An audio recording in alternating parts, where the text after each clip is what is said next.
ফরিদপুরে বিদেশি পিস্তল, পাইপগান সহ বিপুল অস্ত্র উদ্ধার। ফরিদপুরের কোতোয়ালি থানাধীন কানাইপুর আক সেন্টার এলাকায় যৌথ বাহিনীর বিশেষ অভিযানে একটি পুকুর থেকে আগ্নেয়াস্ত্র সহ বিপুল পরিমাণে দেশীয় অস্ত্র উদ্ধার করা হয়েছে।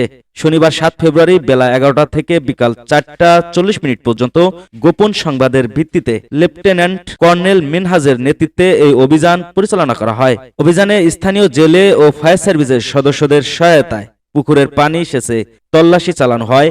এ সময় পানির নিচে লুকিয়ে রাখা বিভিন্ন ধরনের অস্ত্র উদ্ধার করা হয়।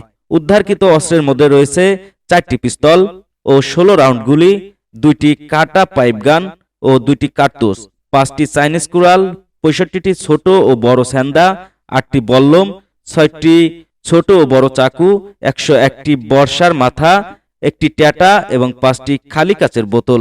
এ বিষয়ে ফরিদপুর সদর আর্মি ক্যাম্পের camp commander major Sohel Ahmed তাৎক্ষণিকভাবে জানান, উদ্ধারকৃত অস্ত্রগুলো পুলিশের ব্যবহৃত নয়, তবে এগুলো থানা থেকে লুট হওয়া অস্ত্র হতে পারে বলে সন্দেহ করা হচ্ছে। পুকুরটি দীর্ঘদিন অব্যবহৃত থাকায় প্রাথমিকভাবে কাউকে সন্দেহভাজন হিসাবে চিহ্নিত করা যায়নি। তিনি আরো জানান, কারা এবং কি উদ্দেশ্যে এসব অস্ত্র মজুত করেছিল তা তদন্তের মাধ্যমে শীঘ্রই উদ্ঘাটন করা হবে। উদ্ধারকৃত অস্ত্র ও গোলাবারুদ বর্তমানে যৌথ বাহিনীর ক্যাম্পে সংরক্ষণ করা আছে।